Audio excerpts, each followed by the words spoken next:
This presentation is titled Type 2 Diabetes, Screening and Management Solutions. The purpose of this presentation is to highlight the importance of type 2 diabetes education and detection to provide solutions for the general public and steps that they can take to prevent or better manage type 2 diabetes. Our presentation team included the following graduate students from West Texas A&M University: Erik Spletter, Jennifer Gonzales, Jodi Tunstall, Melissa Carmen, Vanessa Salas, and Keeley Moree. We will begin by introducing Erik, who will provide an overview of the type 2 diabetes epidemic. Our team would like to discuss type 2 diabetes, also commonly referred to as adult onset diabetes. In order to grasp the importance of this topic, it's important to give you a very brief summary of the problem.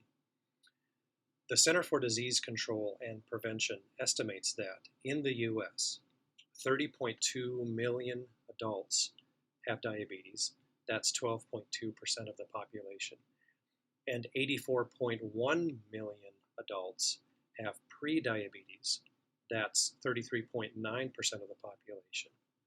Now, those numbers reflect both type 1 and type 2 diabetes, but it's estimated that 90 to 95% of those cases are type 2, making it far and away the majority of cases. Type 2 diabetes has two well-established correlations. The first is obesity, which is increasing in this country. The second is advancing age, which is also increasing in this country. In the US, diabetes was the 7th leading cause of death in 2015. It is the major cause of blindness from what's called diabetic retinopathy. It is the leading cause of end-stage renal disease. And it increases the risk of coronary heart disease by 2 to 4 times. Now, what do we mean when we say diabetes? What is that exactly? Very basically, diabetes is a chronic hyperglycemia, or high blood sugar, which results from a combination of 3 things: insulin resistance, inadequate insulin secretion, and excessive glucagon. Since this is a high blood sugar disease, it makes sense that one of the ways you check it is by checking people's blood sugar. The American Diabetic Association has set thresholds to measure blood sugar against, above which somebody is considered to have either prediabetes or diabetes, and below which they're considered normal.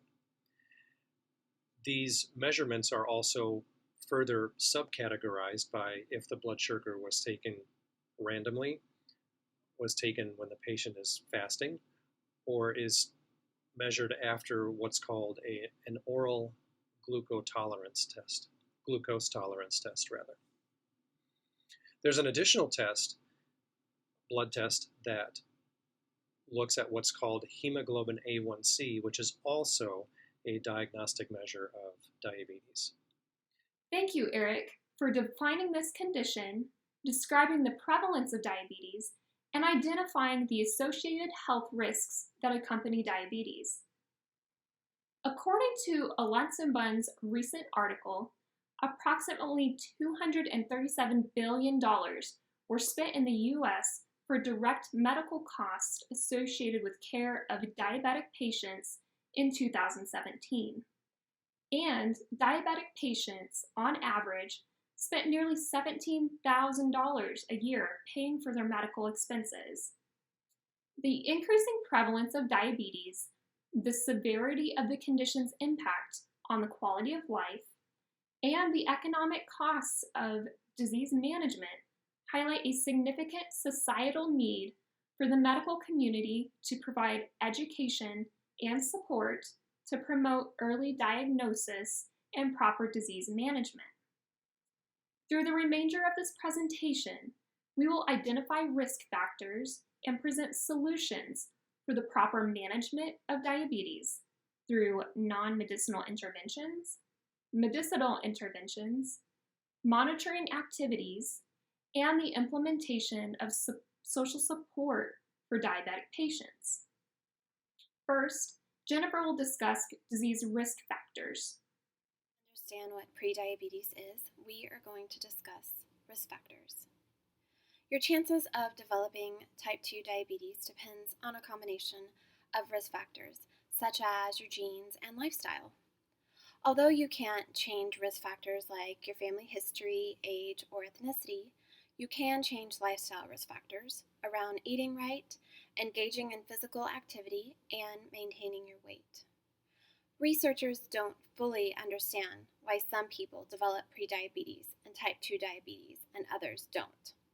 However, certain factors increase the risk, which includes controllable and non-controllable factors. Uncontrollable risk factors. Family history. Your risk increases if a parent or sibling has type 2 diabetes. Race. Although it's unclear why, people of certain races, including African American, Hispanics, American Indians, and Asian Americans, are at higher risk.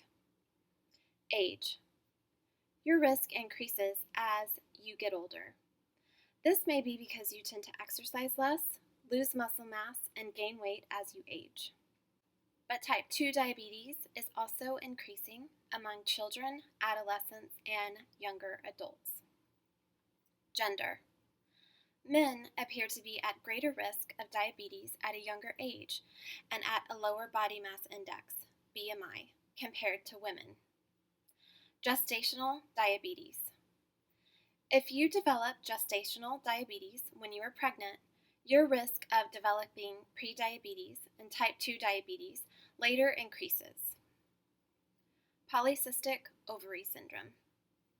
For women, having polycystic ovary syndrome is characterized by irregular menstrual periods, excess hair growth, and obesity. Also, having a history of heart disease, stroke, and having depression is also a risk for developing prediabetes and type 2 diabetes. Controllable risk factors. If you are overweight and obese, you are prone to developing prediabetes. Overweight is defined as having excess body weight. An adult who has a body mass index, or BMI, of 25 to 29.9 is considered overweight. BMI is a ratio of body weight to height. Obesity. Having a greater than normal amount of fat in your body or body mass index of 30 or more. Waist size. A large waist size can indicate insulin resistance. The risk of insulin resistance goes up for men with waists larger than 40 inches and for women with waists larger than 35 inches. Having high blood pressure and having a high level of triglycerides also increases your risk, as well as having a low level of HDL, which is considered good cholesterol. Additionally, if you are not physically active, you are at an increased risk to developing prediabetes, and this can be controlled. Attached is a diabetes risk assessment test that I encourage you all to take. If you score a 5 or above, you are at an increased risk of developing type 2 diabetes. If you are at an increased risk of developing diabetes, the next step would be to contact your doctor, as further tests may be needed.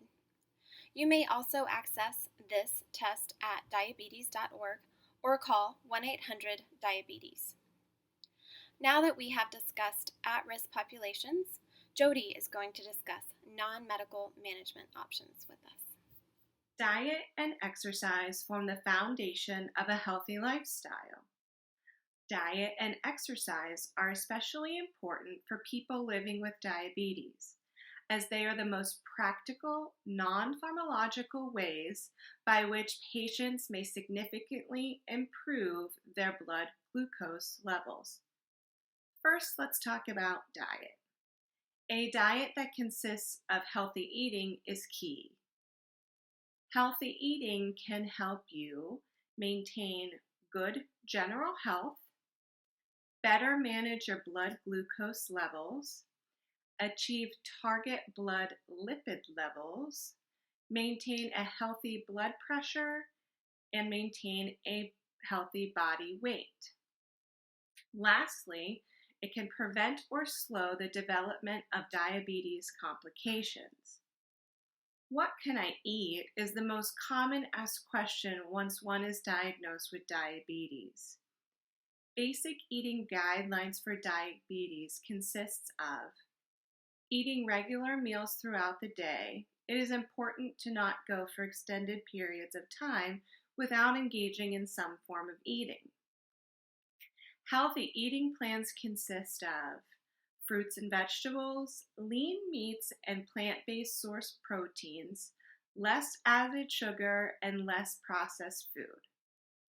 A healthy diet in conjunction with exercise has proven to be the most beneficial form of non-medical diabetes interventions. Now let's talk about exercise. What can exercise do for you? Exercise increases insulin sensitivity, it lowers blood sugar levels, it reduces body fat, and it improves cardiovascular function. Because of these factors, exercise offers enormous benefits to patients with diabetes. When you have diabetes, being overweight brings added risks. It is important to find the best strategies to keep the extra weight off and to stay healthy. Be as active as possible in as many different ways as possible. Aim to do 30 minutes of moderate intensity physical activity daily. Some examples of these forms of exercise are taking a walk around the block, going for a run, signing up for a marathon, or one could do other exercises that are important to them. Yoga, Pilates, there are many forms of different types of exercises, but getting started is the most important part. The type of exercise can range depending on your current fitness level. As one fitness level progresses or areas of interest change, you can change the type of exercise you engage in. Everything can be modified for the time being. Exercise and diet are a non-medical way of managing one's diabetes. Making small incremental changes in diet and exercise at first are important, and it also is important that you consult with your physician when engaging in these activities. Thank you, Jodi. Next, we will have Vanessa describe medicinal interventions available for patients. Drug classes, ADA 2018. Different types of classes are available for diabetes management that work in different ways to lower blood sugar. Alpha glucoside inhibitors, ADA 2018. Fructose and glycid are alpha glucoside inhibitors.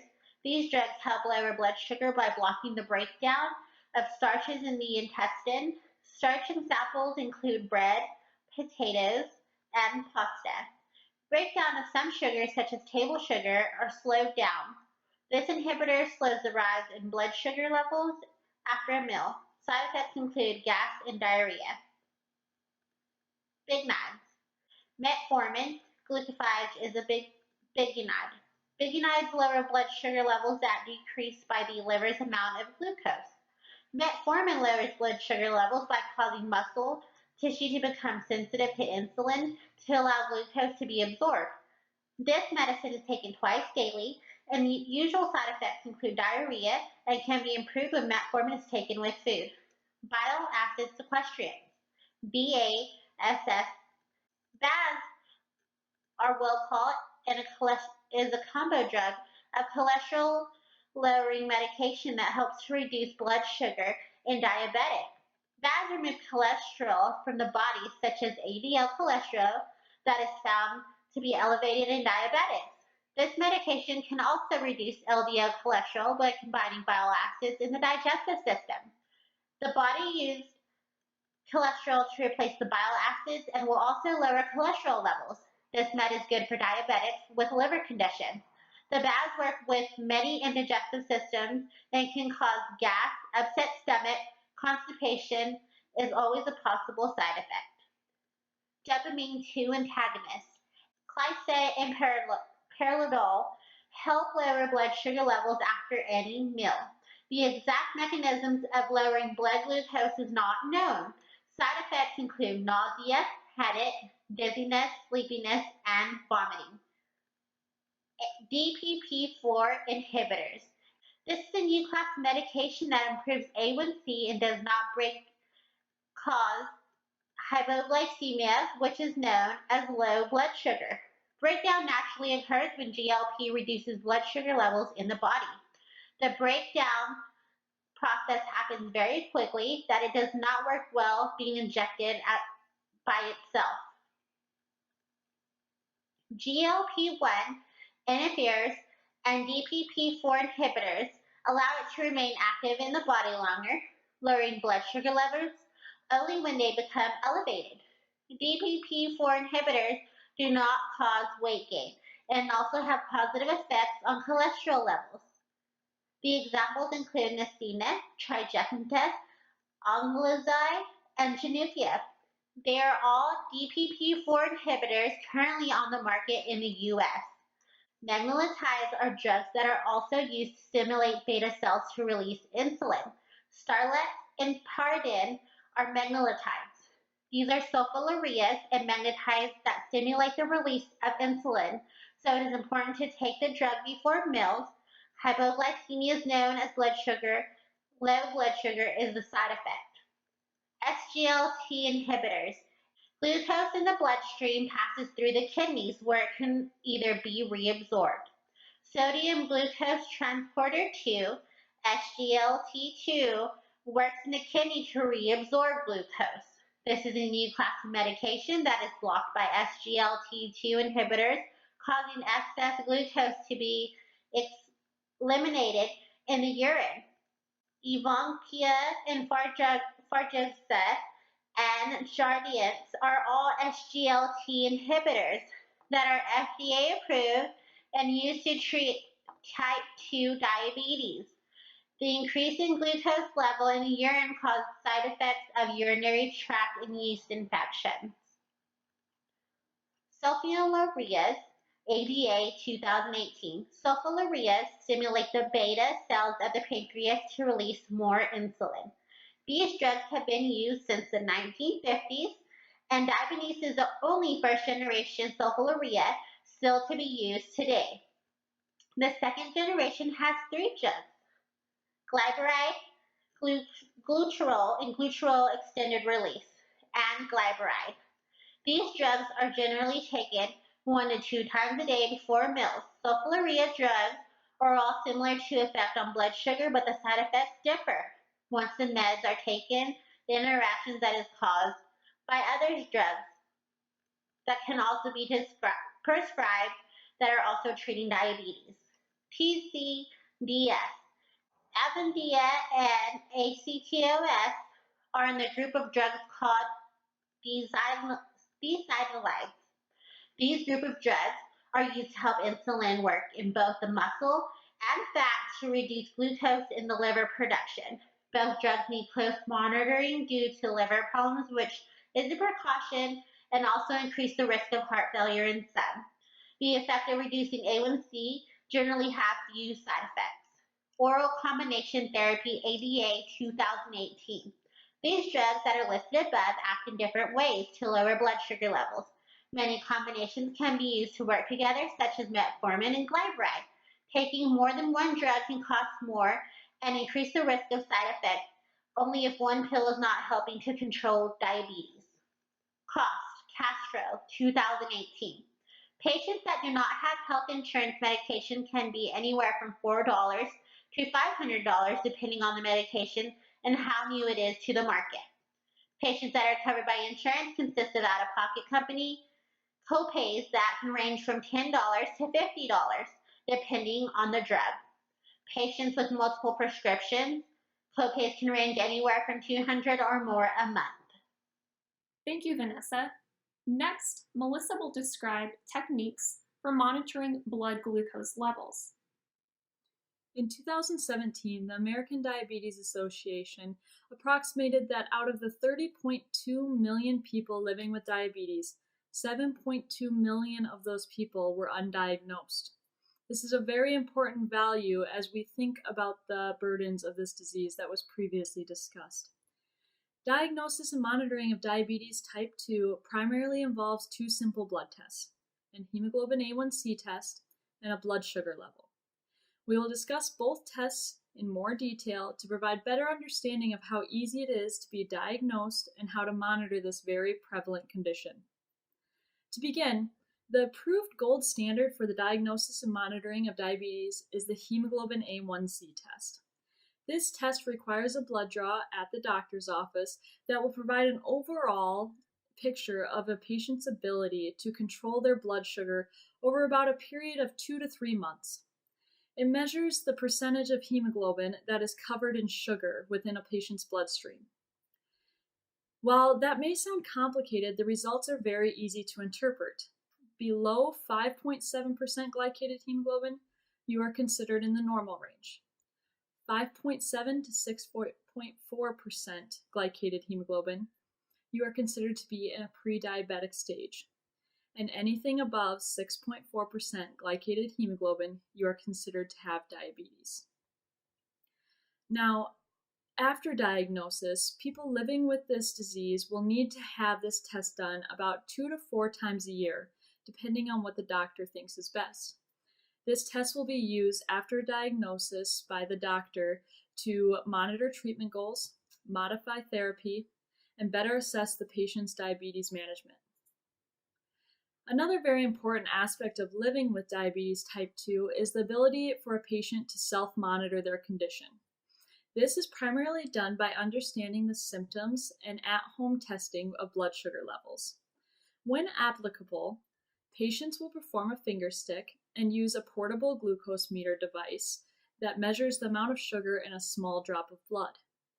After consulting with their doctor, a target blood glucose range will be established to help the patient know what to do if that blood sugar level does not fall within the specified range. Blood glucose monitoring may be used to judge how well a person is reaching their overall treatment goals and managing their diabetes, to understand how diet, exercise, and other factors such as illness and stress affect diabetes, and how to monitor the effect of diabetes medications. While the diagnosis and monitoring of diabetes may seem daunting, it is very crucial that this condition not go undiagnosed, and that those living with this condition are able to monitor it properly to ensure better outcomes. Thank you, Melissa, for sharing. My name is Keeley, and I will be discussing the importance of social support for the prevention and proper self-management of type 2 diabetes. As a chronic illness, the mental and psychosocial effects of managing prediabetes or type 2 diabetes can be daunting. Diabetes is a life-changing condition which requires patients to engage in caring for themselves at a very high level through changing their diet, having regular exercise, and adhering to a prescribed medication regimen. Recent research suggests that there's a high correlation between the strength of a patient's social network and their ability to effectively juggle the self-care tasks that accompany a pre-diabetic or a diabetic diagnosis. Researchers from Incentive Partners and the Steno Diabetes Center explain that regular interactions with friends and family resulted in positive activation scores, fewer psychosocial problems, and more positive self-management behaviors such as exercise and foot exams. Unfortunately, those patients without a strong social support group failed to engage in regular self-care activities and noted that they felt a lack of access to help when they had a severe illness. Overall, social support from friends and family strengthen a patient's self-care and management of their diabetes diagnosis. Not only can friends and family have an impact, but informal social support existing in a patient's existing environment can also make a difference. Workplaces and education institutions can support practices such as regular meal times, breaks for physical activity, and allowing flexible time away for regular medical appointments, which can help these individuals better manage their condition and practice self-care. In a study of informal networks and their impact on individuals living with diabetes, diabetic centers, community support groups, and even neighborhood connections were found to serve an active extension of a person living with a chronic illness. Hinder and Greenlaw found that self-management of chronic disease occurs at 3 levels. First, the macro level refers to an individual's impact on themselves. Second, the meso level refers to key roles in relationships, such as friends, family, and a patient's provider. The third, macro level, includes the wider social structures, such as community support groups and extended resources available to individuals living with diabetes. All 3 of these levels interact to impact self-management practices.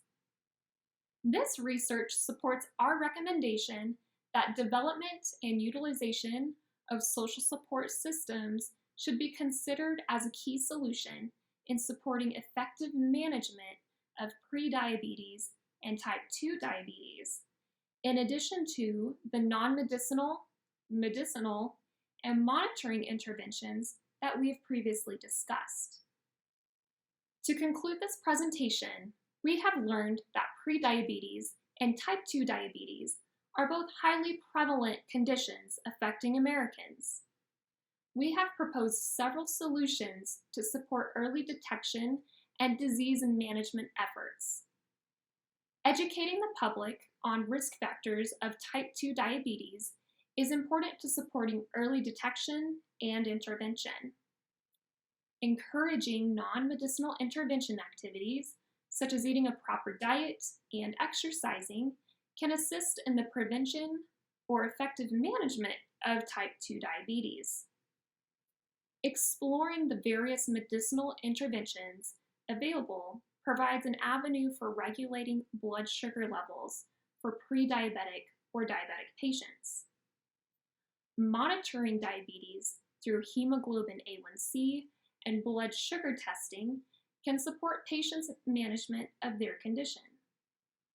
Finally, providing social support for diabetic individuals at several levels can increase their self-efficacy and the likelihood of proper disease management. We wish to leave our audience with this recommendation. Know your level of risk. Visit www.diabetes.org to access a simple type 2 diabetes risk assessment.